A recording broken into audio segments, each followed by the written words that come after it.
SIB ওয়াজ সত্য প্রচারে আমার অঙ্গীকার। খাইবার যুদ্ধের বিজয় অর্জিত হয়েছিল মুহররমের 10 তারিখে। মাদায়েন এবং কাদিসিরা যুদ্ধে বিজয় অর্জিত হয়েছিল, সেটাও ছিল মুহররমের 10 তারিখ। আদম আলাইহিস সালাতু ওয়াস সালামকে জান্নাতে প্রবেশ করেছিলেন, সেটাও ছিল মুহররমের 10 তারিখ। আদম আলাইহিস সালামকে তৈরি করেছিলেন, সেটাও ছিল মুহররমের 10 তারিখ। আদমকে জান্নাত থেকে দুনিয়ার জমিনে পাঠিয়ে দিয়েছিলেন, সেটাও ছিল মুহররমের 10 তারিখ। এবং যেই দিন তাদের দোয়া কবুল হয় ওই দিনটাও ছিল মুহররমের 10 তারিখ। এবং ওই দিনকেই আল্লাহ পাক রব্বুল আলামিন তাদের স্বামী স্ত্রীর মিলন ঘটায় দেয় আরাফাতের ময়দানে।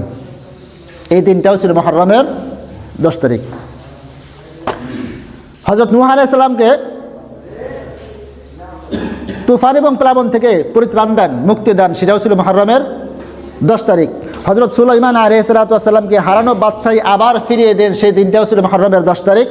হযরত ইয়াকুব আলাইহিস সালাম কর্তৃক হারানো পুত্র হযরত ইউসুফকে ফিরে পান বা মিলিত হন, সেটাও ছিল মুহররমের 10 তারিখ। ইয়াকুব আলাইহিস সালাম তার সন্তান ইউসুফকে হারাইয়া কাঁদতে কাঁদতে কাঁদতে কাঁদতে এক পর্যায়ে তার চোখটা অন্ধ হয়ে গেছিল, ঘাও হয়ে গেছিল।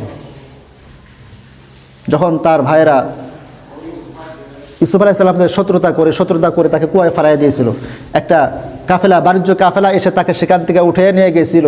উঠানোর ভাব দৃশ্য দেখে ওই ভাইগুলো আবার এসে তাদের কাছে বিক্রি করে দেয়। ওই কাফেলাগুলো আবার আর একটা বাদশার কাছে বিক্রি করে দেয়, সেই বাদশা লালন পালন করে, সেখান থেকে আল্লাহ পাক রব্বুল আলামিন তাকে রাজত্ব দেয়।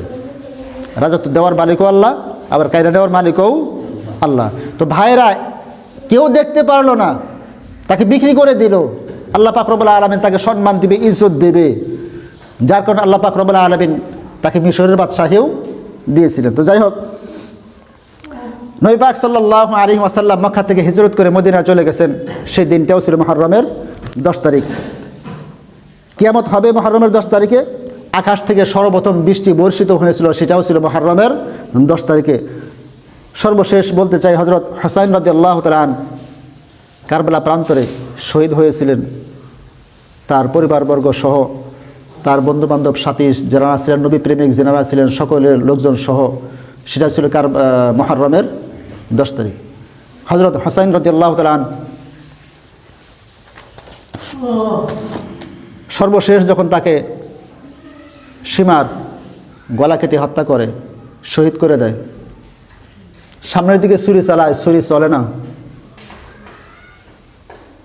হুসাইন সীমারকে বলে, সীমার তোমার বুকের কাপড়টা খোলো, আমি তোমাকে একটু দেখতে চাই। আমার নানা যেই নিদর্শন দিয়েছে, যেই লোকটা আমাকে গলা কেটে দুনিয়ার জমিন থেকে বিদায় করবে, তুমি সেই লোকটাই কিনা, তোমার বুকের কাপড়টা সরো, আমি একটু দেখতে চাই।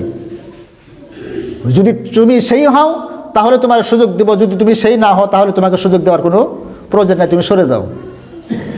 সীমার বুকের কাপড় খুলে দেয়, খুলে দেওয়ার পরে বলে যে না, হুসাইন বলে যে না, তুমি সেই সীমার, অবশ্যই তুমি আমাকে এই দুনিয়ার জমিন থেকে হত্যা করে দেবা, বিদায় করে দেবা, শহীদ করে দেবা।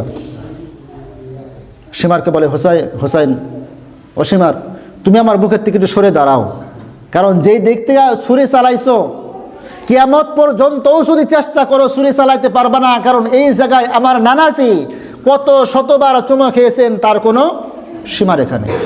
তুমি এখান থেকে কখনোই ছুরি চালাইতে পারবা না, একটা পশম পর্যন্ত তুমি কাটতে পারবা না।